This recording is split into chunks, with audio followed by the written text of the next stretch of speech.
Have you ever sat there staring at your phone, scrolling back through the conversation, counting how many times in a row you've been the one to send the first message? You send something. She reads it. Maybe she responds. Maybe she doesn't. And a day later, you're the one sending another text, trying to keep something alive that increasingly feels like it's only alive because you're the one doing all the work to keep it breathing. And you start asking yourself the question that's brought you here. Why am I always the one who texts first? Is she just busy? Does she not like me as much as I like her? Am I doing something wrong? Should I just stop texting and see what happens? I've been there, more times than I'd like to admit, and I used to think the answer was some kind of secret formula. Some magic combination of words, some perfectly timed text, some strategy that would flip the script and make her text me first for once. I read articles. I watched videos. I even asked a couple of my more experienced friends what I was doing wrong. And it turns out I was asking the wrong question the entire time. Because the real issue was never about the texting. It was about something a lot bigger than that. And once I understood it, I stopped being the guy who always texts first. Not because I learned some trick, but because I stopped needing to be that guy in the first place. So let me explain what I mean. Because I promise this is going to save you a lot of stress and a lot of overthinking. Here's the uncomfortable truth. If you're always the one who texts first, it's usually because you care more about maintaining the connection than she does right now. That's it. That's the whole thing. There's no secret text message that fixes that. There's no clever line or perfectly timed meme that suddenly makes someone equally invested in you when they weren't before. I know that's not what you want to hear, but stick with me. Because this isn't the doom and gloom answer it sounds like. This is actually the first step toward fixing it. See, we live in a culture that has turned texting into some kind of scoreboard. There are entire communities online dedicated to decoding double texts, analyzing response times, and treating conversations like a chess match where the person who cares less wins. You've probably heard of this.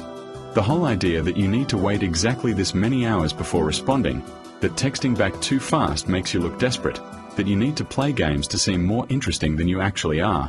And it's exhausting. It turns something that should be simple, two people who like each other talking, into a strategic operation with rules and traps and power plays. And I get why this stuff exists. Because it's rooted in something real. People do respond differently based on how invested they are. But instead of teaching you to build actual investment, this entire industry teaches you to fake the appearance of not caring while secretly caring a lot. And that's where it falls apart. Because you can't manufacture someone else's interest by manipulating your own texting behavior. You can only manage your own actions, and pretending not to care while refreshing your phone every 5 minutes is not the same thing as actually not caring. I used to be a serial over-texter. I'd meet a girl, we'd hit it off, and I would spend the next 3 days basically narrating my entire life to her through text messages, sending her articles I thought she'd like, following up if she took more than a couple hours to respond, and just generally making myself available at all times because I was terrified that if I didn't, she'd forget about me and move on to someone else. And you know what happened? She did anyway. Not because I texted too much, but because I was so focused on being available and agreeable that I never gave her a reason to actually be excited about texting me back. I was there. I was easy. I was safe. And none of those things are exciting. Here's the paradox in all of this, and it's one that took me a long time to actually understand. The moment you stop texting first because you're trying to fix the imbalance, the moment you start counting your texts and holding back on purpose to try to get her to text you first, you've already lost. Because now you're not being yourself. You're performing indifference. And people can feel that, the same way you can feel when someone's being fake nice to you at a store because they want to sell you something. If your sudden silence is a strategy instead of a genuine reflection of how invested you actually are, it's just as inauthentic as over-texting was in the first place. You've just swapped one manipulation tactic for another. So what's actually going on when you're always the one who initiates? A few things, and I want to walk through them honestly. Sometimes it really is that she's just not that interested, and this is the one nobody wants to hear, but it's the most common answer. If someone is genuinely excited about you, They will find the time and the energy to reach out. People make time for what they want to make time for. We've all been busy and still found 5 seconds to send someone we are excited about a stupid meme or a good morning text. If someone consistently doesn't do that, it's not because they're busier than you. It's because you're not a priority for them right now. And that's not a personal attack on you. It just means the timing or the chemistry isn't fully there yet, and that's okay. Sometimes it's a texting personality mismatch, and this one's a little more nuanced. Some people are naturally low texters. They grew up without their phone glued to their hand, they get anxious about texting, or they just process communication differently and prefer talking in person or on the phone. If someone falls into this category but still makes an effort to see you in person, calls you back, and seems genuinely present when you're together, that's actually a good sign, even if their texting habits don't match yours. The mistake is judging someone's interest level purely through a text frequency lens when some people simply don't communicate that way.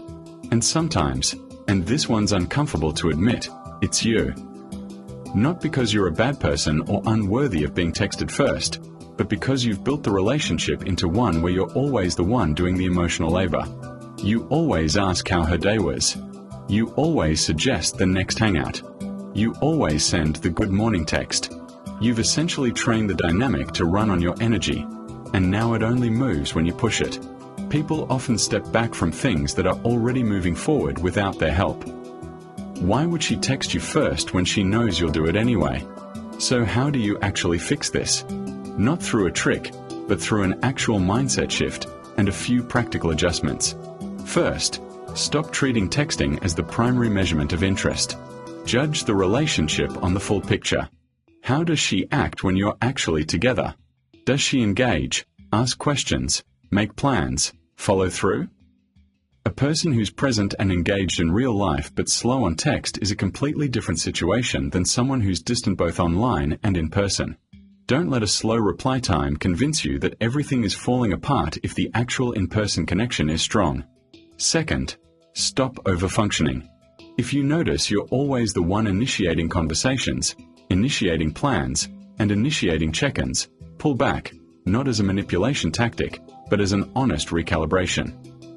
Ask yourself, if I stopped reaching out for a few days, would this relationship continue to move forward?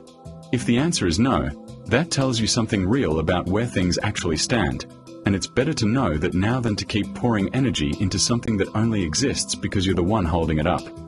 Third, and this is the big one, build a life that doesn't revolve around whether she texts you back. This sounds like generic advice, but it matters more than any texting strategy ever will.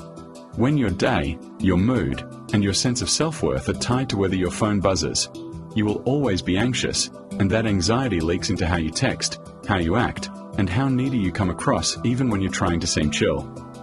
But when you have your own things going on, your own friends, your own goals, your own passions that light you up regardless of what's happening in your phone, you stop needing her to text first. And ironically, that's usually when people start doing exactly that. And fourth, be willing to actually express what you want instead of playing games about it. If you like someone and you want more consistent communication, you're allowed to say that. Not in a needy or demanding way, but just an honest, hey, I've noticed I'm usually the one reaching out first, and I just want to check in on how you're feeling about things. That's not weak. That's mature. Most people appreciate directness a lot more than they appreciate someone silently keeping score and slowly resenting them for it. Here's the thing that ties this all together. The reason you're always the one texting first isn't really about texting at all. It's a symptom of a bigger imbalance, either in how invested the other person is, or in how much of your own identity and self-worth you've tied up in this one interaction. And the fix isn't a clever comeback or a strategic 3-day waiting period.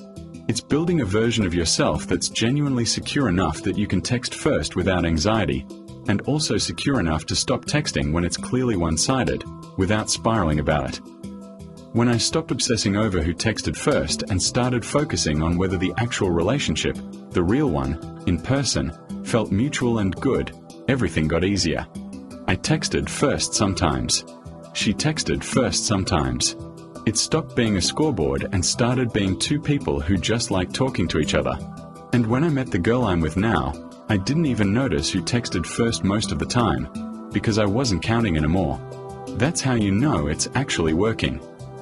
So if you take one thing from this video, let it be this. Stop trying to fix your texting habits to manipulate someone else's feelings, and start building a life and a self-worth that doesn't depend on the timing of someone else's replies.